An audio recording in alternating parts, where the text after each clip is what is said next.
गुर्जर 28 फरवरी 1572 उदय सिंह की हुई मृत्यु।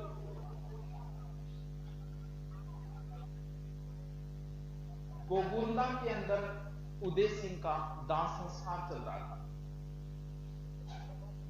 उदय सिंह के ऊपर ज्यादा प्रभाव था बटियाणी रानी का, और बटवाणी रानी का पुत्र था जगमान।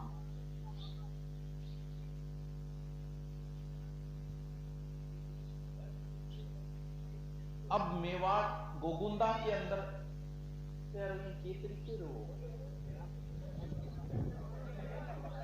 कल क्लास में आने के 1 मिनट बाद बंद करूंगा, भले बाहर रहो तो रहना। तो यार 10 मिनट तो आपके चक्रों में खराब होती है। आप में 2 घंटा की सीटिंग पावर नहीं है।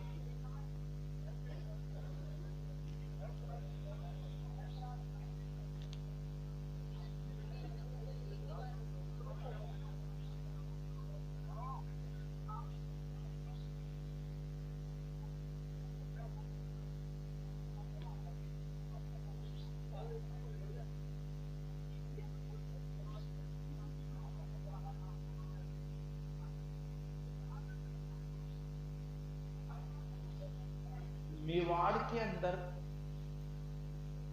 एक रिवाज है कि जो राणा बनेगा वो दाग संस्कार में नहीं जाएगा। तो जब उदय सिंह का दाग संस्कार चल रहा था तो वहां पर कुछ सामंतों ने पूछ लिया कि जगमाल कौन दिखो, जगमाल किन है? बोलवी जगमाल आपको पता नहीं, स्वर्गीय महाराणा ने जगमाल को तो राणा बना के चले गई, राणा बना के चले गए। नियम के विरुद्ध ये कैसा कार्य हुआ? राणा का हकदार तो कुंवर प्रताप है। कुंवर प्रताप यहीं थे दाग संस्कार के समय।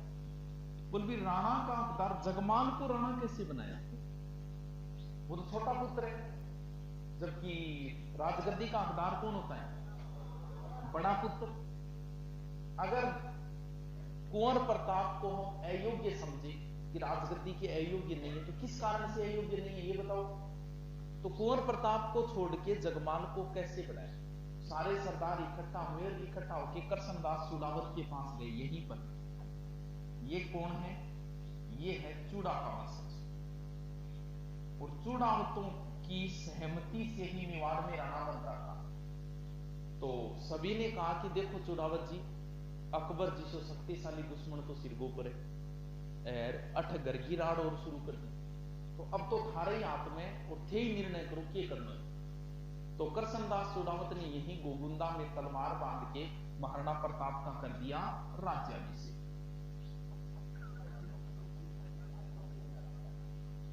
सारे सरदार इकट्ठा हुए, इकट्ठा होके कुंभलगढ़ गए। उसी दिन की बात है ये, 28 फरवरी को।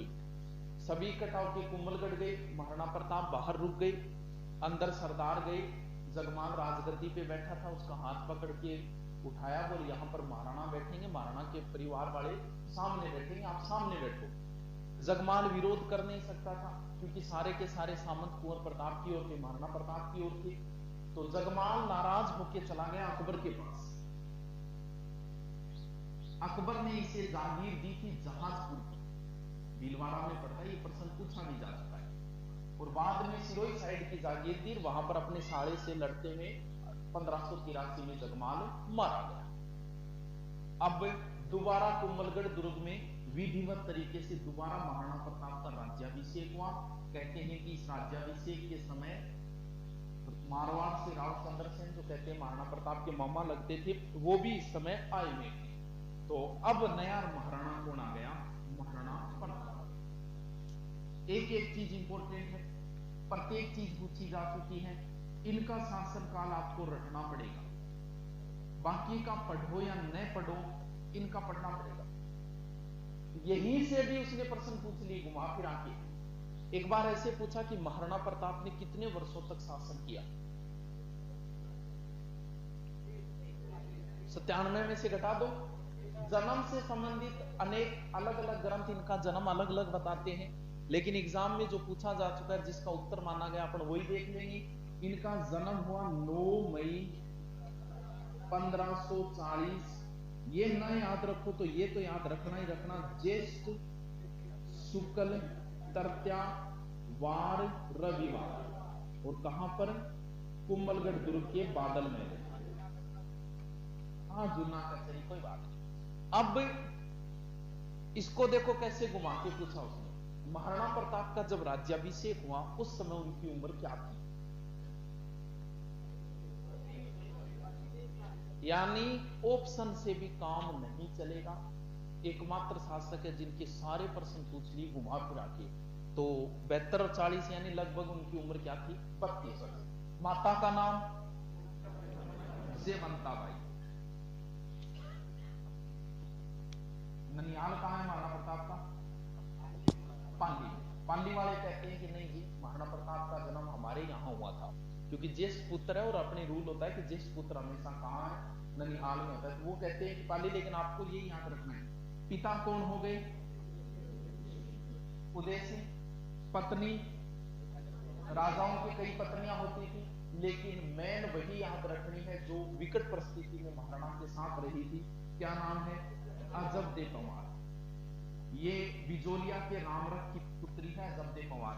और पुत्र भी उसी को याद रखना है जो आगे राणा बनेगा। कौन? अमर सिंह। और बचपन का नाम? बिलों के छोटे बच्चे को कीका बोलते हैं। बचपन का नाम कीका। गुरु राघवाचार्य। और वैसे अगर बात करें तो महाराणा प्रताप को शस्त्र विद्या की शिक्षा किसने दी थी? जयमल राठौड़ ने दी। चलो ये तो नॉर्मल बातें जो सबको पता है। अब हम आते हैं मेन टॉपिक के ऊपर। अब महाराणा बने हैं, कुंभलगढ़ दुर्ग में उनका विधिवत राज्याभिषेक हो गया। उधर अकबर को भी टेंशन हो गई क्योंकि राव चंद्रसेन आया हुआ है, तो दोनों कहीं एक गुट में न हो जाए। तो यहां पर अकबर ने अपनी चौकियां मजबूत कर दी ताकि चंद्रसेन और महाराणा ज्यादा मुलाकात न कर सके। अब जब वो राणा बने हैं तो सबसे पहले तो हम ये देखते हैं कि राणा बने हैं तब उनको क्या मिला है विरासत के रूप में। अकबर से दुश्मनी तो विरासत के रूप में मिली, वो तो शुरू से ही चली आ रही है, इन्होंने नहीं पाड़ी इस दुश्मनी, वो तो शुरू से ही चल रही है उदय सिंह के समय। जब इनका राज्याभिषेक हुआ है उस समय इनके पास कितना मेवाड़ है ये तो देखिए। पूरा मेवाड़ तो इतना है, इसमें से इनके पास कितना है जब इनका राज्याभिषेक हुआ? चित्तौड़ दुर्ग तो पहले से ही जा चुका है भाई। ये दुर्ग तो 1568 में अधिकार हो गया। किसका? इसका मतलब चित्तौड़ तो नहीं है। तो अरे केक रहे मोबाइल नीचे कर ले। इधर वाली जो साइड है ना, इधर वाला मेवाड़ मुगलों के कब्जे में, और आधा जो मेवाड़ है इस साइड का वो महाराणा के अधिकार में है। दुश्मनी विरासत में मिली हुई है। मेवाड़ जो मिला है वो मेवाड़ आधा मिला है। लड़ाई तो होगी, भावी युद्ध तो होगा, ये कन्फर्म है अकबर के साथ। अब महाराणा के सामने दो चॉइस है, या तो अकबर की अधीनता स्वीकार करो और ऐश करो। दूसरा तरीका है अकबर की अधीनता न स्वीकार करके और जो परिणाम है उसे भुगतने के लिए तैयार रहो। अगर अधीनता स्वीकार करके ये ऐशो आराम करते हैं तो एक तो कुल परंपरा का उल्लंघन है और इनके आगे महाराणा लगे शब्द का कोई औचित्य नहीं रहेगा अगर ये अधीनता स्वीकार कर लेंगे। तो रास्ता तो दूसरा ही चूज करेंगे, और दूसरा रास्ता संकट से भरा हुआ है लेकिन फिर भी स्वाभिमान की ओर ले जाता है दूसरा रास्ता। तो महाराणा दूसरा रास्ता ही अपनाएंगे, अकबर का विरोध करेंगे, अधीनता स्वीकार नहीं करेंगे। लड़ाई तो होगी अकबर के साथ, और अकबर कितना शक्तिशाली है वो अंदाजा लगा लो कि अकबर की सीमा इधर तो फैली हुई है लाहौर तक, इधर जा चुकी है बंगाल तक, नीचे आ चुकी है उड़ीसा तक। यानी इतने बड़े भारत का मालिक है। वर्तमान भारत से भी बड़ा भारत था अकबर के पास। और महाराणा के पास कितना मेवाड़ है? जितना मेवाड़ है उनमें से आधा, और उसमें से भी ओनली एक ही दुर्ग है। कौन सा? कुंभल। बात करें लड़ाई जो होगी, युद्ध जो होगा वो तो सैनिक शक्ति के दम पर होगा। ये तो देखिए कि दोनों के पास सैनिक शक्ति कितनी है भाई। उसका तो बात ही बता दिया कि वर्तमान भारत से बड़ा भारत है, तो उसकी तो छोड़ो बात कि उसके पास कितनी बड़ी सेना है। बात ये करें कि अपने पास कितनी है। जब राणा बने हैं 72 में उस समय इनकी सैनिक शक्ति कितनी मजबूत है। देखो थोड़ा सा बैक चलो, महाराणा कब बने? 1572। थोड़ा सा बैक आओ, 1568 चित्तौड़ का तीसरा साल। सैनिक तो वीरगति को प्राप्त हुए थे, भयंकर युद्ध हुआ था, अकबर ने इसका परिणाम देखा ही था। थोड़ा सा और बैक चलो, 1535 चित्तौड़ का दूसरा साल।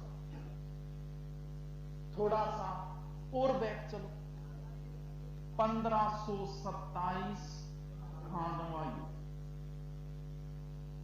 इतने समय में मेवाड़ में 3 बड़े युद्ध हो चुके हैं। इसका मतलब सैनिक शक्ति भी क्या है? कमजोर है। अब महाराणा का मेन उद्देश्य एक ही रहेगा, किसी तरीके से सैनिक शक्ति मजबूत करो। युद्ध तो होगा, तो सैनिक शक्ति मजबूत करने के लिए इन्होंने नए नए सैनिकों की भर्ती की। आज की तरह ही होता था, सेना में भर्ती होती थी, पैसे मिलते थे, तो नए नए सैनिकों की भर्ती की, भीलों से दोस्ती की, और एक मैन भील का नाम आएगा जिसका आप सभी नाम जानते हो, क्या? पूंजा। मात्र 6 महीने हुए राणा बने हुए, और उधर से प्रोसेस शुरू हो गई, किधर से? अकबर। अकबर ने मात्र 6 महीने बाद ही अपने शांति अभियान शुरू कर दिए। सबसे पहले वो किसको भेजेगा? जलाल। एक अभियान 1572 में आएगा, 3 अभियान 1573 में। प्रत्येक अभियान का हम विश्लेषण करेंगे। देखो अकबर ने सबसे पहले शांति अभियान समझाने के लिए कि ये फायदे हैं, ये नुकसान है अधीनता के, सबसे पहले जलाल खां को भेजा। अब महाराणा को इसके साथ कैसा व्यवहार करना है? जलाल खां के साथ महाराणा का उद्देश्य क्या है? भाई वीर तो है, ये बात तो सबको पता है, बुद्धि के हिसाब में कैसे? महाराणा में वीरता भी थी और बुद्धि भी थी। महाराणा का उद्देश्य एक ही था कि ये जो अकबर के साथ युद्ध होने वाला है ना, इस युद्ध को मैं थोड़ा सा आगे खिसका दूं। अगर तुरंत युद्ध हो जाता है 72 में, तो आपको पता है 72 में तो महाराणा बने ही है और सैनिक शक्ति कमजोर है, तो महाराणा ये चाहते हैं कि इस युद्ध को थोड़ा सा आगे खिसका दूं। थोड़ा सा अगर आगे खिसक गया तो मैं अपनी सैनिक शक्ति मजबूत कर दूं और उसके बराबर खड़ा हो जाऊं। तो जलाल खां के साथ ऐसा व्यवहार करना है कि जिससे ये नाराज ना हो और युद्ध 72 में ना हो। तो कोई ना कोई कमी निकाल के महाराणा अभियान को वापस भेज रहे। जलाल खां के साथ ही ऐसा ही व्यवहार किया, अच्छा व्यवहार किया गया इसके साथ भी। जैसे अपन को क्या होता है कि शादी करी, शादी हमें करनी नहीं, छोरी गया छोरो रिश्तो आए, मना हम करना नहीं चाहते, तो फिर एक ऐसा तरीका भी तो है, कभी मारछोरी को मम्मू गेड़ रात वो आओ वो ही करे, मार तो रिश्ता रास्ता वो ही करे। इसका मतलब हमने ना तो हाँ कहा और ना कहा, बात को अदर जुल में छोड़ दिया। बोले बस पुलिस को पेपर हो जाए 3 महीना बाद और फिर हम बता देगा हमें। इसका मतलब ना तो हाँ कहा और ना ही ना। जलाल खां को ना हाँ कहा ना कहा, जलाल खां वापस लौट गया। पहला अभियान क्या हो गया? ऐसा अकबर ने सोचा यार हो सकता है एक मुसलमान को भेजा, इसलिए कोई निष्कर्ष नहीं निकला होगा, ऐसा करते हैं किसी समाज के व्यक्ति को भेजते। पहली बात तो समाज के व्यक्ति का अलग इफेक्ट पड़ता है, और अगर सेम जातियां हैं तो इसमें बात करने में भी सहूलियत होगी। तो इधर वाली साइड से ही आ रहा था मानसिंह, और बीच में ही अकबर ने संदेश भेजा कि आप महाराणा की ओर जाओ। तो दूसरे अभियान के रूप में कौन आएगा? मानसिंह। इस समय मानसिंह राजा नहीं है, क्या है? कुंवर है, कुंवर मानसिंह है। अब मानसिंह के साथ क्या व्यवहार हुआ, क्या बातें हुई, राजपूताने में तो अनेक कहानियां हैं, लेकिन हम इनका जिक्र कर लेते हैं। बढ़िया, इनकी मुलाकात कहां हुई ये विवादित है। गोपीनाथ शर्मा कहता है गोगुंदा में हुई, टोड कहता है उदय सागर झील पर हुई, और कुछ ग्रंथों में लिखा है पिछोला झील पर हुई। तो हम मानसिंह और महाराणा की मुलाकात कहां करवा देते हैं? उदय सागर झील पे करवा देते हैं। बढ़िया रात्रि भोज का आयोजन किया गया, बढ़िया चौकी बनवाई गई और बढ़िया शुद्ध शाकाहारी भोजन बनवाया गया। शाम को खाने का वक्त हुआ, कहते हैं कि महाराणा की ओर से खाना खाने के लिए महाराणा ने अपने पुत्र को भेज दिया, किसको? कुंवर अमर सिंह। कुंवर अमर सिंह को देख के मान सिंह का दिमाग खराब हो गया, क्योंकि मान सिंह जानता था ये कि महाराणा मेरे साथ खाना नहीं खाना चाहता, वो मुझे विधर्मी समझते हैं कि तुम मुसलमानों के साथ रहते हो, तो विधर्मी समझने की वजह से वो मेरे साथ खाना नहीं खाना चाहते। जैसे ही खाना तैयार हुआ खाने के लिए, एक वो लियो लेते ही मान सिंह ने पूछ लिया कि राणा जी को नहीं आया? तो अमर सिंह बोले भी राणा जी तो थोड़ा सो सिर दर्द हो बिन कारण को नहीं आ पाया। तो मान सिंह ने छोड़ दिया वहीं पर खाना, चलो ही कौन करियो, बोल चलो तो आगे करूंगा वापस। सिर दर्द मन पतो है कि सिर दर्द है, और सिर दर्द की गोली मैं लेके आऊंगा। तो वहां पर कोई सरदार खड़ा था, कोई राजपूत, उसने कह दिया बोला जी यार तो तेरे मुंह पे नोट दी, अगर तुम आओगे अकेले तो जहां जचे वहां अपनी जगह तय कर लेना, और अगर अकबर को साथ लेके आओ तो फिर हम तुम्हारा मालपुरा में ही स्वागत कर देंगे, क्योंकि मालपुरा के आगे मेवाड़ शुरू हो जाता था। अब बताते हैं मान सिंह वापस चला गया नाराज होती। अब राजपूता में वो, आपने कभी कहावत सुनी कि कुत्ता बेड़ी खीर, कुत्ता बेड़ी खीर, ये कहावत यहीं से शुरू हुई थी। कहते हैं कि मान सिंह के जाने के बाद ये चौकी खुदवाई गई, यहां गंगा जल छिड़कवाया गया, वो खाना कुत्तों को दिया गया, वो खीर थी, कुत्ता बेड़ी खीर कहावत शुरू हो गई। अब हम इस बात का जिक्र करें कि ये जो कहानी राजपुताने में प्रचलन में आई कि मान सिंह का अपमान हुआ, वापस गया, क्या ऐसा हुआ था कि नहीं हुआ था? देखो, आपको मैंने महाराणा की नीति बताई थी कि महाराणा का उद्देश्य था इस युद्ध को थोड़ा आगे खिसकाना, यही तो है। तो फिर वो ऐसी गलती क्यों करेंगे? मान सिंह को नाराज क्यों करेंगे? मान सिंह की अगर यहां बेइज्जती हुई होती तो ये युद्ध 76 में नहीं होता, ये युद्ध 73 में ही हो जाता। पहला प्रमाण तो ये कि मान सिंह के साथ अच्छा व्यवहार किया गया। दूसरा जो सबसे बड़ा प्रमाण है कि मान सिंह के साथ अच्छा व्यवहार किया गया, इसका अगर मान सिंह के यहां बेइज्जती की होती तो कभी भी तीसरे अभियान के रूप में मान सिंह का पिता भगवान दास नहीं आता। भगवान दास आया है, इसका मतलब मान सिंह के साथ भी अच्छा व्यवहार किया गया। तीसरे अभियान के रूप में भगवान दास आया, बातें चीतें हुई, लेकिन भगवान दास ने भी जय माता जी करके वापस। लास्ट एक ट्राई और कर लेते हैं। टोडर दिसंबर में आया है। टोडर 2 अभियानों के बाद में कन्फर्म हो चुका है कि अधीनता स्वीकार नहीं करेगा। सामने दिख रहा है, आपको भी दिख रहा है। फिर भी अकबर अभियान पे अभियान क्यों बेच रहा है? भी अकबर की इसके पीछे क्या साइकोलॉजी? भाई 2 अभियानों के बाद ये तो कन्फर्म हो गया कि अधीनता स्वीकार नहीं करेगा, मान सिंह के बाद कन्फर्म हो चुका है, फिर भी क्यों भेज रहा है? अकबर अभियान इसलिए भेज रहा है कि अकबर भारत का महान राजा बनना चाह रहा है। जैसे हमें पाकिस्तान पे आक्रमण करना, ये भी कन्फर्म है कि पाकिस्तान तो कमजोर है, तो युद्ध के अंदर परिणाम भी पहले से पता होता है। तो पाकिस्तान पे हमें आक्रमण करना है तो हम विश्व की जनता के सामने 1-2 शांति वार्ताएं करेंगे, भारत को भी पता चलेगा पाकिस्तान के साथ शांति वार्ता हो रही है, और फिर हम युद्ध करेंगे ताकि जनता की सहानुभूति मिले, विश्व के और लोगों की सहानुभूति मिले। बोल, भारत युद्ध नहीं चाहता, युद्ध कौन चाहता है? पाकिस्तान। अकबर बड़ा बादशाह बनना चाह रहा है कि देखो मेरे का नहीं कोई कमी है, मैं देखो शांति अभियान भेज रहा हूं, लेकिन मान कौन रहा है? ये नहीं मान रहा है। युद्ध कौन चाहता है? युद्ध महाराणा प्रताप चाहते हैं, युद्ध मैं नहीं चाहता। मैंने पूरी ट्राई की अपनी तरफ से, और ये बात अबुल फजल खुद लिखता है अपने ग्रंथ में कि महाराणा प्रताप एक हट्टी, जिद्दी और घमंडी राजा है। तो इसका मतलब वो ये सिद्ध करना चाह रहा है कि देखो मैं युद्ध नहीं चाहता, युद्ध महाराणा का।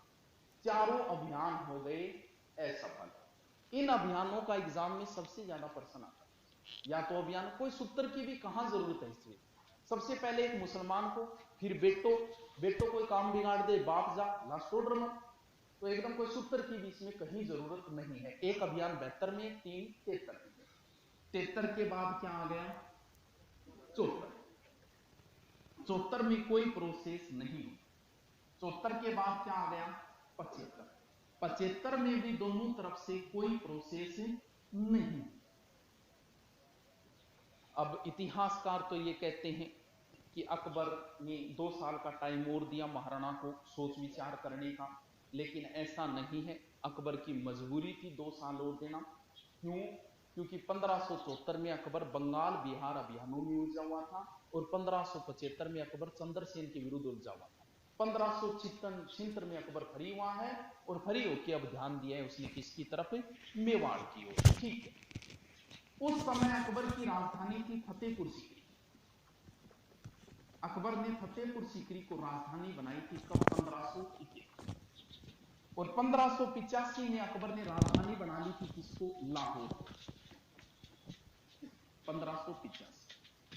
महाराणा प्रताप के टोटल जीवन को, शासनकाल जो 25 वर्ष किया, उस शासनकाल को आप 2 पार्टों में बांट सकते हो। पहला पार्ट जो है वो तो है उनके राणा बनने के बाद 1572 से 85 में राजधानी लाहौर हो गई। दूसरा पार्ट है 85 से उनकी मृत्यु तक 97। 2 पार्टों में कैसे बन गया? इस पार्ट के बीच में तो ताउम्र ये युद्धों में उलझे रहे, युद्ध होंगे।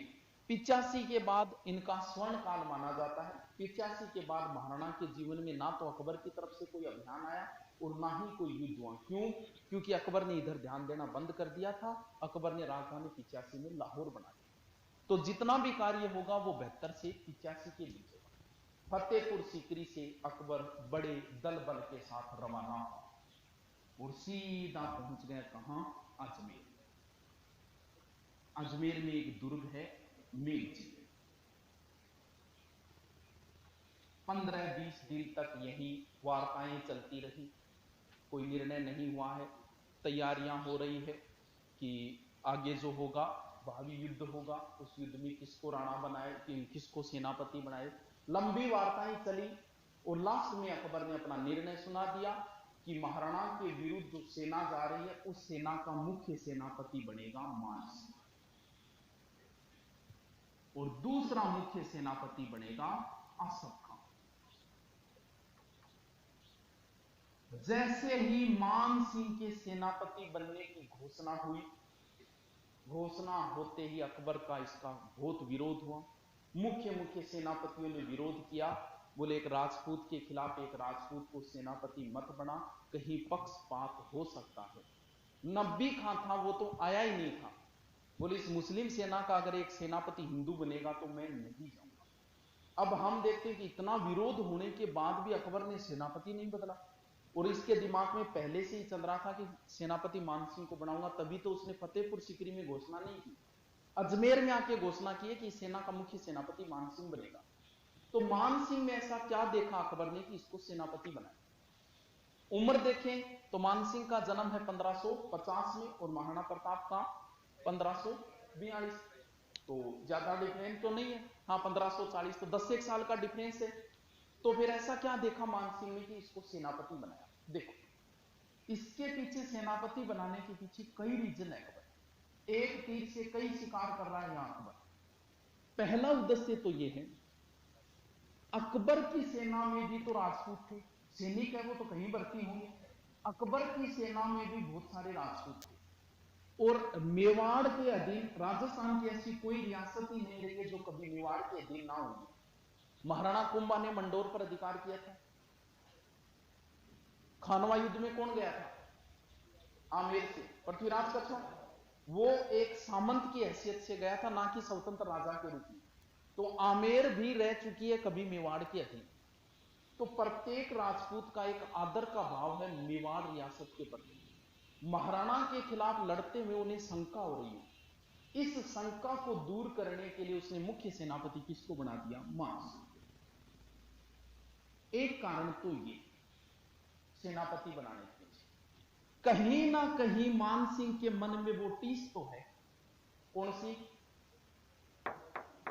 अधीनता स्वीकार नहीं की, कहना तो नहीं माना, कहीं ना कहीं वो टीस भी है। इस वजह से भी मानसिंह को सेनापति बनाया है अकबर। तीसरा कारण, जब सेनाएं आपस में युद्ध करना शुरू होगी, मुगल पीछे हट जाएंगे और लास्ट में मानसिंह के सैनिक बचेंगे और इधर महाराणा के। एक तरीके से राजपूतों को ही राजपूतों से आपस में लड़ा दिया, किसको सेनापति बना के? मानसिंह को। ये नीति भी अकबर की यहां से हो रही, जो भी हो। और फिर पहला ही ऐसा मामला आया है कि जब किसी हिंदू को इतने बड़े अभियान का सेनापति बनाया है अकबर ने। अगर एक और देखे ना, मान सिंह का पिता था भगवंत दास। कहते हैं कि भगवंत दास उदय सिंह के दरबार में था, बाद में अकबर की अधीनता स्वीकार कर ली थी। तो महाराणा जो है वो इन लोगों को बागी समझता है। जैसे कभी कोई व्यक्ति आपके अधीन रहा हो और वो आपको कभी ललकारे युद्ध में, तो आपको डबल गुस्सा आता है, बोले यार काल तानी तो मेरे नौकर हो, आज मनी चुनौती दे। तो मान सिंह को सेनापति बनाने की वजह से महाराणा को डबल गुस्सा आएगा और कहीं ना कहीं गलती कर देंगे, मैदान में आके लड़ना शुरू कर देंगे या फिर कहीं ना कहीं गलती करेंगे। इस वजह से भी उसने मुख्य सेनापति किसको बनाया है? मान सिंह को। अब मान सिंह दल बल के साथ रवाना हुआ और अपना पहला पड़ाव कहां डाला? मांडलगढ़। मांडलगढ़ पड़ता है भीलवाड़ा। अप्रैल में मान सिंह मांडलगढ़ पहुंच गया, अप्रैल 1576। बराबर सूचनाएं पहुंच रही है, महाराणा को भी सूचनाएं मिल रही है और महाराणा ने भी इधर युद्ध की तैयारियां कर दी। महाराणा के पास एक ही दुर्ग है, कौन सा? कुंभलगढ़। हल्दी घाटी युद्ध हमें भी उस समय तो नहीं पता है कौन सा युद्ध होगा, लेकिन हमें अब तो पता है कि हल्दी घाटी युद्ध हुआ था। तो हल्दी घाटी युद्ध की मुगलों ने यानी अकबर ने योजना किस दुर्ग में बनाई? मेंढकी दुर्ग। और यहां महाराणा ने किस दुर्ग में बनाई? कुंभलगढ़। और महाराणा इधर से रवाना होकर पहुंच गए गोगुंडा, अपनी तैयारियां शुरू कर दी। मान सिंह यहां 2 माह तक रुका मांडलगढ़। इतना टाइम यहां क्यों लगाया? ये भी सोचने की बात है कि यहां मेवाड़ की भूमि में पहुंचने के बाद 2 महीने क्यों लगाए, 2 महीने क्यों रुका मांडलगढ़? ऐसा कहते हैं, एक तो कारण ये है कि जब सेना रवाना होती है तो एक साथ ही है, लेकिन ये दूरी भी तो बहुत ज्यादा है अजमेर मांडलगढ़, तो सेना 8, 10, 15 किलोमीटर में फैल जाती है। लास्ट में एक स्थान पर रुकेंगे और सारी सेना इकट्ठा होगी, एक कारण तो ये। लेकिन इस कारण में भी 2 माह नहीं लगते। तो फिर हो सकता है मान सिंह के दिमाग में ये बात चल रही हो कि क्या पता अब तो सेना आ गई, महाराणा को सूचना मिल गई, क्या पता अब भी अधीनता स्वीकार कर ले, ये भी कारण हो सकता है। लेकिन कहीं कारण ये भी हो सकता है कि मान सिंह ये सोचता है कि क्या पता हमें आगे नहीं जाना पड़े और महाराणा खुद ही आ जाए, यहां मांडलगढ़ में आक्रमण कर दे, यही युद्ध हो जाए। इधर से महाराणा ने तैयारियां भी कर ली, बोल चलो मांडलगढ़ ही चलते। तो महाराणा के सामंतों ने मना कर दिया, बोल वो आ रहे हैं तो उनको ही आने दो, मांडलगढ़ में अगर हम आक्रमण करेंगे तो अपने नुकसान। पहला तो ये होगा कि मांडलगढ़ से अजमेर का रास्ता है, वहां से वो अतिरिक्त सेना बुला लेंगे, उन्हें पहाड़ियों में आने दो, पहाड़ियों में गिरेंगे यहां। महाराणा को विचार अच्छा लगा, बोल चलो ठीक है वेट करके आने दो उनको। दोनों तरफ से कोई प्रोसेस नहीं हुई तो मान सिंह रवाना हो गया, कहां से? मांडलगढ़ से। मान सिंह रवाना होके और पहुंच गया, एक पहाड़ी है खमलोग। मान सिंह ने अपना पड़ाव डाल दिया कहां? खमलोग। इधर अपनी तैयारियां पूरी है और अपन की पहले से ही सेना है कहां पर? गोगुंडा। दोनों के बीच में एक छोटी सी तंग पहाड़ी है, ज्यादा बड़ी नहीं ज्यादा चौड़ी भी नहीं है, वो तंग पहाड़ी सी है बीच में, और वो पीले रंग की है। पीले रंग की होने नहीं बचू बिल की बोले हल्दी। पहले तो युद्ध की व्यू रचना देखते हैं, दोनों सेनाएं किस तरीके से व्यवस्थित की गई है वो देखते हैं, युद्ध में कैसे व्यवस्था की जाती है। देखो, राजा बीच में रहेगा, यानी महाराणा प्रताप बीच में है, अपने घोड़े के ऊपर चेतक, चेतक चेतक एक ही बात है, और भामा साहब भी साथ में ही यहीं पर है, उसका भाई ताराचंद भी है। और इधर बीच में कौन आ जाएगा? मान सिंह। हाथी मर्दाना, मान सिंह जो बैठा है वो हाथी के ऊपर बैठा है, मर्दाना हाथी के ऊपर। राजा के आगे एक सेना रहती है और उस सेना को बोला जाता है हरावल सेना। हरावल इधर भी कहां रहेगी? इधर भी रहेगी हरावल। फिर राजा के इस साइड में एक सेना रहती है, ये दाई कौन सी साइड हो गई है? बाई। और इधर भी एक सेना रहती है दाई, इधर भी एक सेना रहेगी, इधर भी एक सेना रहेगी। इन सब में जो इंपॉर्टेंट सेना होती है वो होती है हरावल सेना, और हरावल सेना में लड़ना बड़ा ही गौरव का विषय होता है। यानी ये तो वैसे बोलते थे मिराजा जी की हरावल सेना में, और हरावल सेना में हमेशा ही चुड़ावत रहते थे। मेवाड़ में हरावल सेना में गौरव जो प्राप्त है वो चुड़ावतों को प्राप्त है। अमर सिंह के समय सत्तावत भी मजबूत हो गए, और चुड़ावत और सत्तावत आपस में लड़ने लग गए थे। किसके लिए? कि हरावल सेना में सत्तावत बोले जी हम रहेंगे, हमेशा चुड़ावत रहते आए हम रहेंगे। तो अमर सिंह की समस्या आ गई कि निर्णय क्या करें, किसको रखें हरावल सेना में। तब अमर सिंह ने एक दुर्ग है ऊंटाला का किला, इस पर जहांगीर का अधिकार था। बोले इस ऊंटाला किले को जो पहले जीतेगा, पहले इस दुर्ग में जो प्रवेश करेगा हरावल सेना में वही रहेगा। तो सत्तावतों ने आगे से एक आक्रमण किया बल्लू सत्तावत के नेतृत्व में, और चुड़ावतों ने पीछे से किया दुर्ग के। तो दुर्ग के आगे जो है ना वो गेट है, गेट का आगे किला ना गेड़ी, और हाथी का दांत आपको नहीं। बोले वो गेट तो टूटेगा ही कोई। वो तो फिर एक काम करो, एक आदमी आगे खड़े हो जाओ किला में। तो बल्लू सत्तावत खुद आगे खड़ा हो गया।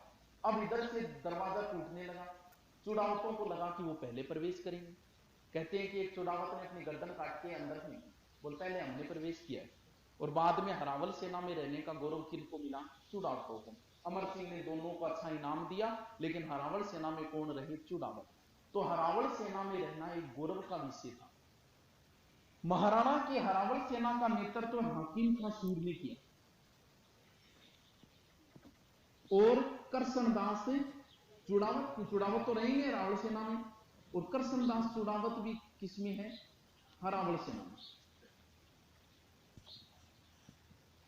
हाकिम खां सूर ने बड़ी वीरता से लड़ा था यहां, और इसने कहा भी था कि आज मेरे हाथ से कोई तलवार नहीं छुड़ा सकता। ये जब वीरगति को प्राप्त हुआ, कहते हैं कि महाराणा ने इसके हाथ से तलवार छुड़वानी चाहिए तो वो निकली नहीं थी, तो तलवार सहित इसको दफना दिया गया था। इसका मकबरा कहां है? खमनोर के अंदर। हरावल सेना इंपॉर्टेंट क्यों होती है? क्योंकि जब आक्रमण होगा ना, मान सिंह की हरावल सेना का नेतृत्व किया था सैयद खां, आसफ खां, जगन्नाथ कछवा। जब युद्ध की शुरुआत होगी तो ये जो बायां है वो दाएं पे आक्रमण करेगा, ये दायां बाएं पे करेगा, और हरावल सेना पे आक्रमण करेगी। अगर हरावल सेना कमजोर है तो पांव तो पहले ही उखड़ जाएंगे। इसीलिए हरावल सेना सबसे इंपॉर्टेंट सेना है। राजा के पीछे भी एक सेना रहती है, उस सेना को बोला जाता है चंद्रावत। यानी हरावल का अपोजिट क्या होता है? चंद्रावत। चंद्रावत सेना का नेतृत्व उस भील ने किया था, पुंजा ने। पुंजा ऐसा भील है जिसे महाराणा ने राणा लगाने की इजाजत दी। मेवाड़ के सिक्कों में एक तरफ महाराणा का चित्र है, दूसरी तरफ पुंजा का। तो राणा पुंजा ये भील सेना का नेतृत्व कर रहा है पहाड़ियों में, और इसने भी बहुत परेशान किया था मुगलों को। उधर मानसिंह की चंद्रावल सेना का नेतृत्व कर रहा है मेहतर खां, माधो सिंह। इसको तो जरूरी नहीं, लेकिन मेहतर खां नाम आपको याद रखना जरूरी है। इधर महाराणा के इस साइड की जो सेना है यहां की, उसका नेतृत्व कर रहा है जाला बिद्दा, मान सिंह सोनगरा। और महाराणा की जो ये सेना है इधर नेतृत्व कर रहा है राम शाह तंवर, और इसके 3 पुत्र। इस युद्ध में तंवर जितने भी लड़े थे उनमें से एक भी नहीं बचा था। ये तो व्यवस्था हो गई। मान सिंह के साथ एक इतिहासकार भी आया था जिसका नाम था बदायूं। इसको भी सैनिक दे रखे हैं। वैसे तो ये गाजी बनने के लिए आया है इस युद्ध में, स्पेशल लिख रहा है, युद्ध का आंखों देखा हाल लिख रहा है, लाइव साइड में बैठा है। इधर ये आया, इधर महाराणा आया, इधर उनका हाथी आया, ये आया, इसने वीरता दिखाई। ये वैसे तो बहुत बड़ा चमचा था अकबर का, लेकिन इस युद्ध का जो इसने वर्णन किया ना वो बिना पक्षपात किया था। सारी की सारी बातें इसने सही लिखी है इस युद्ध की। बीच बीच में लिख रहा है, मौका मिले तो लड़ाई भी करिए, पाछो आगे अपना नोट्स बना लाए जाए, बढ़िया तरीके नोट्स तैयार करें। अब जो है, अब हम एक बात की और चर्चा करें। अब तो दोनों सेना आमने सामने है, सेनाएं आमने सामने खड़ी हैं। इस समय कौन मजबूत है भी? वो तो बता दी कि उस हिसाब से तुलना की तो अकबर मजबूत था, वर्तमान में कौन मजबूत है? दोनों सेनाएं जब आमने सामने खड़ी है, अब कौन मजबूत है? चलो देखते हैं कि अब कौन मजबूत है। महाराणा के जीवन का यह पहला ही युद्ध है। अनुभव की बात करें कि अनुभव कितना है। 72 में राणा बने, राणा बनने के बाद उनके जीवन का यह पहला युद्ध। इसका मतलब युद्धों का अनुभव तो नहीं है महाराणा को, पहला युद्ध, और वो भी सीधा किसके साथ? अकबर के साथ। हां भाई, जब वो राजकुमार थे तब उन्होंने युद्धों में भाग लिया था, लेकिन वो तो एक राजकुमार के रूप में लिया था। महाराणा बनने के बाद उनके जीवन का यह पहला युद्ध। तो सैनिक शक्ति से जीते जाते हैं। सैनिक शक्ति देखिए कि किसकी कमजोर है, किसकी मजबूत है। क्या इस युद्धों में तोपों का प्रयोग हुआ? बिल्कुल हुआ। मान सिंह जो वो छोटे मोटे तोप लेके आया था, क्योंकि इन पहाड़ियों में बड़े तोपों को ले जाना असंभव था, तो कुछ छोटे मोटे तोप थे। महाराणा के पास किसी प्रकार का कोई तोप नहीं था।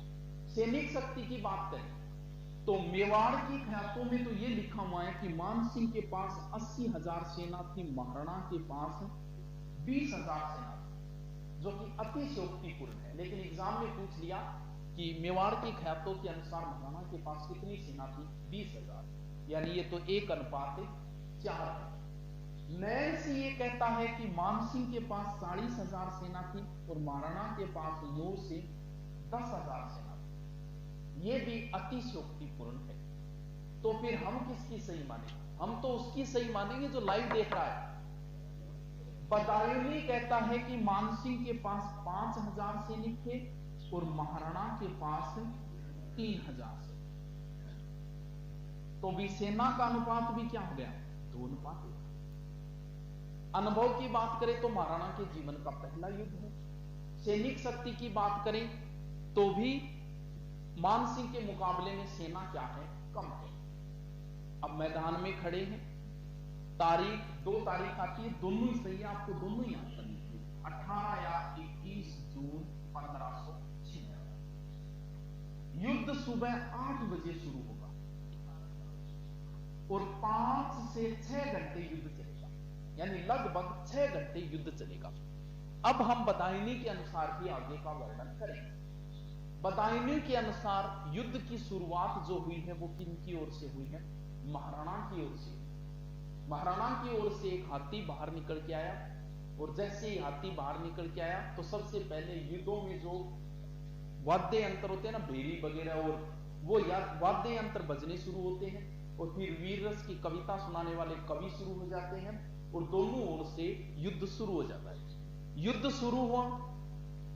युद्ध शुरू होते ही जो पहला आक्रमण था वो हरावल का। हरावल पे जैसे ही आक्रमण किया तो कहते हैं कि महाराणा ने इतने जबरदस्त तरीके से पहला आक्रमण किया कि मुगल सेना जो है वो यहां से भाग खड़ी। ये बात खुद बदायूनी भी लिखता है, और खुद लिखता है कि मैं भी भाग खड़ा हुआ। पक्षपात खोलकर बेचारे तो सही तरीकों से बदायूनी लिखता है कि जबरदस्त आक्रमण हुआ, और आक्रमण के बीच में समझ में ही नहीं आ रहा था। मैंने आसफ खां से पूछ लिया कि समझ में ही नहीं आ रहा है अपने वाले राजपूत कौन से और उनके वाले कौन से, किसको मारें? तब आसफ खान ने कहा कि तुम तो तीर चलाते जाओ, जिस भी साइड के राजपूत मर रहे हैं इस्लाम को तो फायदा ही है। मैंने भी कई तीर चलाए, काफिरों को मारा। ये काफिर शब्द काम देता है, जबकि ये कोई धर्म युद्ध नहीं था। सिर्फ बदायूनी बोल रहा है कि मैंने कई काफिरों को मारा। इतनी भीड़ थी कि एक भी तीर खाली नहीं गया। दोनों साइड की सेनाएं इस तरीके से लड़ रही थी कि लोगों ने अपना खून सस्ता और इज्जत महंगी कर दी। पहले पड़ाव में हमारी सेना भाग खड़ी हुई और भागकर 8 से 10 किलोमीटर तक फैल गई और बनास नदी तक चली गई। इस युद्ध को बनास का युद्ध भी कहा जाता है, खमनोर का युद्ध भी कहा जाता है, गोगुंदा का युद्ध भी कहा, क्योंकि बदायूनी इस तरीके से सेना को देख रहा था कि उसे सिर्फ और सिर्फ महाराणा की सेना ही लड़ते हुए दिख रही थी पहले पड़ाव में। इसीलिए तो महाराणा कहां खड़े थे? गोगुंदा में। इसीलिए बदायूनी ने इस युद्ध को गोगुंदा का युद्ध कहा था। दोनों सेना जो है हमारी, मानसिंह भी कहते हैं कि भाग खड़ा हुआ था। दोनों सेना जो है वो बनास नदी में, मानसिंह की मुगलों की सेना बनास नदी तक चली गई। उस समय मेहतर खां ने बड़ी चतुराई दिखाई और मेहतर खां ने हाथी पर चढ़कर जोर जोर से आवाज लगानी शुरू कर दी कि बादशाह सलामत आ गई, बादशाह सलामत आ गई। ये नहीं लिखता है बदायूनी की क्या आवाज लगाई, लेकिन इतिहासकारों के अनुसार इसने कहा कि बादशाह आ गए बड़ी सेना लेके बादशाह। बादशाह का नाम सुन के जो सेना 8 से 10 किलोमीटर तक फैली हुई थी, धीरे धीरे वो एक मैदान में आके इकट्ठा होने लग गई, बादशाह बाग। इस युद्ध को बादशाह बाग का युद्ध भी कहा जाता है। अभी तक जो युद्ध चल रहा था वो तंग पहाड़ी में चल रहा था, और पहाड़ी में लड़ने में महाराणा की सेना को बिल्कुल भी समस्या नहीं आ रही थी, क्योंकि ये तो आदि थे इन पहाड़ियों के। मुगलों की बड़ी समस्या आ रही थी। मुगलों को पहाड़ियों में लड़ने का एक्सपीरियंस नहीं था, मुगल मैदान में लड़ने में एक्सपर्ट थे। अब जो मुगल है वो मैदान में आ गए, और इधर भी महाराणा की सेना भी जोश जोश में आके इनसे मैदान में आके लड़ना शुरू की। और सेना पीछे हटती हटती, कहते हैं कि एक स्थान है रक्त तलाई तक चली गई। तो इस युद्ध का अन्य नाम और क्या है? रक्त तलाई का युद्ध। यह युद्ध का पहला पड़ाव है जिसमें पूरी तरीके से महाराणा हावी रहे। अब आएगा दूसरा पड़ाव। दूसरा जो पड़ाव है पूरा का पूरा हाथियों का युद्ध है। हल्दी घाटी युद्ध को हाथियों का युद्ध भी बोला जाता है। उस समय भी हाथियों की लड़ाइयों का बड़ा वर्चस्व था, और खुद भी लिखता है बदायूनी कि हाथियों की चिंगाट से पूरा हल्दी घाटी गूंज उठा। तो महाराणा ने अपना एक हाथी बाहर निकाला जिसका नाम था लूणा। इस लूणा हाथी को कंट्रोल करने के लिए मुगलों ने एक हाथी निकाला, गजमुक्ता। दोनों आपस में लड़ रहे थे, और बाद में लूणा भी वापस आ गया और गजमुक्ता भी वापस आ गया। अब महाराणा ने एक इंपॉर्टेंट हाथी निकाल दिया जिसका नाम था राम प्रसाद। ये युद्ध में बड़ा एक्सपर्ट था। स्पेशल हाथी होती थी 2, 4, 5 जो युद्धों के लिए तैयार थे, और इस राम प्रसाद हाथी पर मुगलों की पहले से ही नजर थी। कहते हैं कि अकबर ने कभी मांगा था राम प्रसाद हाथी महाराणा से, और महाराणा मजाक मजाक में इस बात को टालते रहे थे। तो अब राम प्रसाद हाथी मैदान में उतार दिया। राम प्रसाद हाथी को चला रहा है प्रताप सिंह तंवर, महावत है इसका। तो राम प्रसाद हाथी को कंट्रोल करने के लिए मुगलों ने एक हाथी उतार दिया जिसका नाम था गजराज। अब अकेले गजराज से ये कंट्रोल नहीं हो, तो मुगलों ने एक हाथी और निकाल दिया जिसका नाम था रणबंदी। अब अकेला राम प्रसाद 2 हाथियों से जूझ रहा है। अचानक ही प्रताप सिंह तंवर पर तीरों की बारिश हुई, प्रताप सिंह तंवर मारा गया। अब प्रताप सिंह तंवर जैसे ही मरा तो गजराज हाथी को चलाने वाला इस हाथी के ऊपर आ गया और राम प्रसाद हाथी को कर दिया कंट्रोल। अब युद्ध के बाद का दृश्य है, पहले बता देता हूं। जैसे युद्ध समाप्त हुआ, गोगुंदा पर अधिकार कर लिया था मान सिंह ने। फिर बोले कि भी अकबर को कोई सूचना तो दो। सूचना कौन देगा? युद्ध के परिणाम कौन बताने जाएगा? अकबर को भी बड़ी इच्छा थी जल्दी से जल्दी इस युद्ध का परिणाम पता चले मुझे। फतेहपुर सीकरी चला गया अकबर वापस। अकबर ने मोहम्मद खान को भेजा भी था कि जा जानकारी लेके आ हल्दी घाटी युद्ध की। अब मान सिंह बोला कि भी देख बदायूनी तेरा काम तो हो गया पूरा, तेरा लिखने का काम था, ऐसा कर अब तू जा इस राम प्रसाद हाथी को लेके और अकबर को युद्ध का परिणाम बता। तो राम प्रसाद हाथी को लेके बदायूनी रवाना हुआ। इसके साथ लगभग 300-400 सैनिक दिए, और मान सिंह खुद भी मेवाड़ तक आया था इसको निकालने के लिए, तो शिकार का बहाना लेके और फिर इसको आगे निकाला। बदायूनी 25 तारीख को फतेहपुर सीकरी पहुंचे। ये बात बदायूनी खुद अपनी पुस्तक में लिखता है कि युद्ध की सूचना सब जगह पहुंच चुकी थी। लोगों ने रास्ते में मुझसे पूछा कि युद्ध का क्या परिणाम हुआ। जब मैंने कहा कि हम जीत गए तो मेरी बात पर किसी ने विश्वास नहीं किया था। अब राम प्रसाद हाथी जो है वो भगवान दास ने जीत के गिफ्ट के रूप में अकबर के आगे पेश किया, और अकबर ने कहा कि ये जीत तो मुझे मेरे पीर ने दिलाई। अपने राम बना है, उनके पीर बना है, और इस हाथी का नाम क्या कर दिया था? पीर प्रसाद। ये तो युद्ध के बाद का परिणाम बाद में देखेंगे, हार हुई जीत हुई। उस समय के हिसाब से वो जीत के गिफ्ट ही लेके गया था कौन? बदायूं। यह है युद्ध का दूसरा परिणाम। जब हाथियों का युद्ध चल रहा था तब बदायूनी लिखता है कि मानसिंह ने भी बड़ी वीरता दिखाई, और मानसिंह जो है वो अपने हाथी को खुद चलाने लग गया। यानी महावत को तो कह दिया कि पीछे बैठ और मैं ड्राइव करूंगा, तो महावत की जगह मानसिंह खुद बैठ गया और सीधे मैदान के बीच में। महाराणा की भी इच्छा थी कि मानसिंह से सीधा सामना तो किया जाए। अब जैसे ही मानसिंह महाराणा को दिखे तो महाराणा को दोनों को आमने सामने तो होना ही होना था। ऐसा कहते हैं कि एक उल्लेख आता है कि अकबर जब चित्तौड़ अभियान पे आया था ना, उस समय अकबर की कोई संतान नहीं थी। सलीम का जन्म 1569 में हुआ था। तो अकबर बेचारे ने पीर फकीरा में घूमतो। तो जब चित्तौड़ अभियान पे आया था तब किसी साधु के पास गया था, बताया कि बड़ा चमत्कारी पूछन गए मेरे टाबटी पर कद वाप रहे। तो अकबर जब उसके पास गए तो साधु ने बताया कि मैं चित्तौड़ अभियान पे चित्तौड़ जीतने के लिए आया हूं। तो साधु बोला कि चित्तौड़ तो तू नहीं जीत पाएगा। बोल चित्तौड़, बोल वैसे चित्तौड़ को तो तू फतेह हासिल कर लेगा, लेकिन तू महाराणा पर कभी विजय हासिल नहीं कर पाएगा। महाराणा प्रताप उस समय वो कुंवर थे, लेकिन चर्चा उन्हीं की ज्यादा होती थी। बोल कुंवर प्रताप पे विजय हासिल नहीं कर पाएगा, और तेरे को इतनी हिदायत मैं देता हूं कि तू कभी भी महाराणा के सामने आमने सामने की लड़ाई में मत आ जाना। तो अकबर हमेशा ही बचता रहा था आमने सामने की लड़ाई से। अगर तू जिस दिन आमने सामने की लड़ाई में आ गया उसी दिन तू मारा जाएगा। महाराणा क्या हो भी सकता है, क्यों? क्योंकि इस युद्ध भूमि में जब महाराणा मान सिंह तक पहुंच सकते हैं तो फिर अकबर तक भी पहुंच सकते थे। अगर अकबर तक पहुंच जाते तो किसी भी स्थिति में अकबर को नहीं छोड़ते। अब महाराणा के जो घोड़ा है, एक्सपर्ट घोड़े थे, युद्धों के लिए तैयार होते थे। ये घोड़े काठियावाड़ी नस्ल के हैं, युद्धों में तैयार होते थे। और जैसे ही घोड़े के पैर मारा, घोड़ा समझ गया कि जाना कहां है, सीधा आया। बदायूनी इस बात का बिल्कुल भी जिक्र नहीं करता है। अबुल फजल करता है, बदायूनी प्रत्यक्ष दृष्टा होकर इस बात का वर्णन नहीं कर रहा है। तो जैसे ही घोड़ा पहुंचा, कहते हैं कि महाराणा ने चारों राती के चक्कर लगाया। वो मानसिंह अपनी वीरता दिखाओ, प्रताप आ गए। अब घोड़े ने पैर लगाए ऊपर और उसके ऊपर महाराणा सीधे खड़े हुए और भाले से वार किया मानसिंह के ऊपर। हाथिया ने होता बनया होता साइड में बड़ा बड़ा लोगा मजबूत। मानसिंह उस ओहदे में कूद गए और वो भाला उनके कवच में लगा। महाराणा ने समझा कि काम तो हो गया दिख गया, और घोड़े ने भी ये समझा कि काम हो गया। अब घोड़े ने अपने पैर वापस हटाने शुरू कर दिए।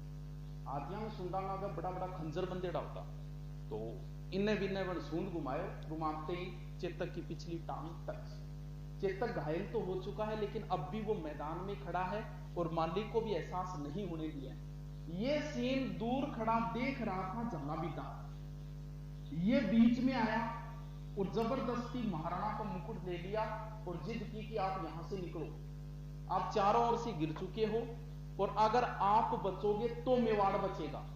तो महाराणा को चेतक घोड़ा घायल अवस्था में लगभग 2 मील तक लेके आया, और बीच में इस तरीके का कोई दर्रा आता है, तो पहाड़ी बीच में गए तब। अब ये तो युद्धों में एक्सपर्ट घोड़े हर चीज को समझते हैं। अब इस घोड़े को भी पता है कि हो सकता है मुगल पीछा कर रहे हैं। अगर कोई पीछा भी कर रहा है तो अगर मैंने ये गैप पार कर दिया ना, तो मेरा स्वामी हमेशा हमेशा के लिए सुरक्षित है। उसने अपनी लास्ट ताकत लगाई और आगे जाके जहां गिरा वो स्थान है बलीचा, और यहीं पर चेतक की हो गई मृत्यु। महाराणा ने यहां पर चेतक का स्मारक के रूप में चबूतरा वगैरह बनवाया था। अब यहां पर एक इधर वाले जिक्र बाद में करेंगे। यहां पर एक कहानी आती है जो राजपूताना में बड़ी प्रचलित है कि 2 मुगलों ने पीछा किया। तब कहते हैं कि शक्ति सिंह गया, शक्ति सिंह का भातृ प्रेम जागर, शक्ति सिंह गया और मिलन हुआ और अपना घोड़ा दिया। ये कहानी इतिहासकार कम मानते इस बात को। क्यों नहीं मानते? कि मैंने एक बात बताई थी कि अकबर के आक्रमण की सूचना किसने दी थी उदय सिंह को? तो शक्ति सिंह तो उस समय ही आ गया था अकबर को छोड़ के। तो इतिहासकार गोपीनाथ भी यही मानते हैं कि शक्ति सिंह चित्तौड़ के 3रे साके में वीर गति को प्राप्त हो गए थे। और इस कहानी को एक तरीके से दंत कहानी सी है जो प्रचलन में आ गई। चलो जो भी हो कि कहां तक सत्य है, लेकिन प्रचलन में ज्यादा ये शक्ति सिंह वाली कहानी। ठीक है गुरु जी। मुगलों ने वो मुकुट देखा झालाबीता के और समझा कि ये एक साथ सैकड़ों तलवारें आई और झालाबीता यहीं पर वीर गति को प्राप्त। अब यहां से तुरंत इस युद्ध के तुरंत बाद मानसिंह को सूचना मिली कि महाराणा तो गोगुंदा गई, क्योंकि इन्हें सूचना मिली कि महाराणा तो बच गए। तो मानसिंह ने उसी दिन गोगुंदा पर अधिकार कर दिया। 23 तारीख को दिया उसे गोगुंदा पर अधिकार। महाराणा पहुंचे कोल्यार गांव, तुरंत युद्ध के बाद कोल्यार गांव पहुंचे, और यहां पर जितने भी घायल सैनिक हुए उन सबका क्या किया? उपचार। फिर आए थे गोगुंदा। मानसिंह को सूचना बाद में मिली, और इसके बाद थोड़े से समय के लिए महाराणा ने अस्थायी राजधानी बनाई थी आवरगढ़। और वैसे अभी एक प्रश्न भी पूछा था कि हल्दी घाटी के बाद महाराणा ने आगे के युद्धों का संचालन कहां से किया? तो कुंभलगढ़ उत्तर होगा, क्योंकि कुंभलगढ़ अभी तक उनके पास ही तो है। अस्थायी राजधानी बनाई है आवरगढ़ युद्ध के बाद में, लेकिन राजधानी क्या रहेगी? कुंभलगढ़ ही रहेगी। अब गोगुंदा में आए, आते ही सूचना मिली कि महाराणा तो बच गई, अपन कोई दूसरे ने मार।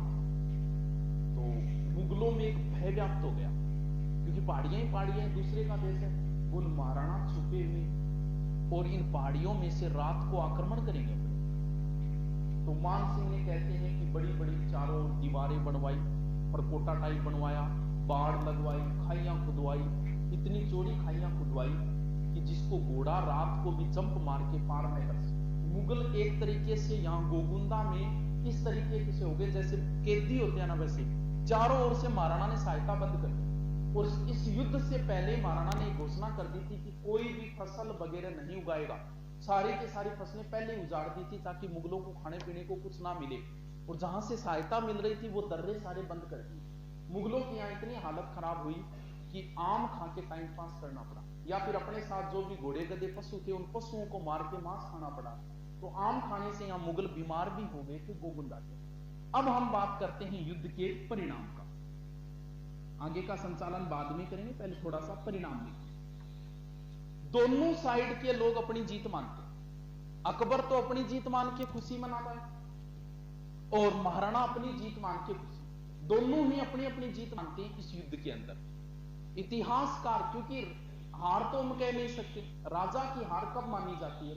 जब राजा पकड़ा जाए, राजा मारा जाए, या राजा ने अधीनता स्वीकार कर। इन दोनों तीनों कामों में से कोई काम नहीं हुआ तो हम हार भी नहीं कह सकते। तो गोपीनाथ शर्मा ये कहता है कि ये युद्ध क्या है? अनिर्णित युद्ध है। लेकिन नवीन शोध और नई एनसीईआरटी में इसमें महाराणा प्रताप की क्या बता दी है? जीत बता दी। तो ये प्रश्न कई बार पूछा जा चुका है, लेकिन वर्तमान में अगर देखेंगे तो इसमें क्या करना पड़ेगा? अपने को जीत ही करना पड़ेगा। अब हम युद्ध के अंदर थोड़ी सी बात देखें। महाराणा ने अपने आप को युद्ध भूमि से बाहर निकाल लिया, अपने आप को बचा लिया युद्ध में। अगर मान लो कि महाराणा युद्ध भूमि में बाहर न निकलते और यहां पर वीरगति को प्राप्त होते तो क्या परिणाम आता? आगे का क्या परिणाम होता? आगे का परिणाम यह होता, महाराणा को इतिहास में जो सम्मान मिला है ना, वो इस युद्ध की वजह से नहीं, इस युद्ध के बाद जो संघर्ष किया उसके लिए है। अगर ये युद्ध तो एक टर्निंग पॉइंट है, इसके बाद इन्होंने अपना तरीका बदल दिया। एक बात उनके समझ में आ गई कि मैं अकबर जैसे शक्तिशाली दुश्मन को आमने सामने की लड़ाई में नहीं जीत सकता, और जब आमने सामने की लड़ाई में नहीं जीत सकते तो आपको दूसरा रास्ता अपनाना पड़ेगा, वो है छापामार युद्ध पद्धति। तो आगे के महाराणा जितने भी युद्ध करेंगे वो छापामार। अगर यहां पर युद्ध भूमि में वीरगति को प्राप्त होते तो महाराणा को वो सम्मान कभी नहीं मिलता, जैसे सांगा को नहीं मिला, तो महाराणा को वो सम्मान कभी नहीं मिलता जो वर्तमान में है। तो और अगर यहां वीरगति को प्राप्त हो जाते ना, तो उसी समय अकबर का अधिकार हो जाता पूरे मेवाड़ के ऊपर। अपने आप को बचा के उन्होंने पूरे मेवाड़ को भी बचा लिया। अब मान लो हम दूसरे परिणाम की बात करें। मान लो कि यहां पर मान सिंह महाराणा के हाथों अगर मारे जाते तो क्या परिणाम होता? तो क्या सही होता कि गलत होता? अगर यहां पर मान लो मान सिंह मारे जाते महाराणा के, तो इसका भी बहुत गलत परिणाम निकलता। क्या निकलता? क्योंकि अकबर तो पीछे हट जाता और मेवाड़ और आमेर वाले आपस में लड़ते। भाई मानसिंह मारा गया तो ये लड़ते दोनों आपस में, तो ये भी अच्छा हुआ कि मानसिंह भी यहां महाराणा के हाथों बच गए।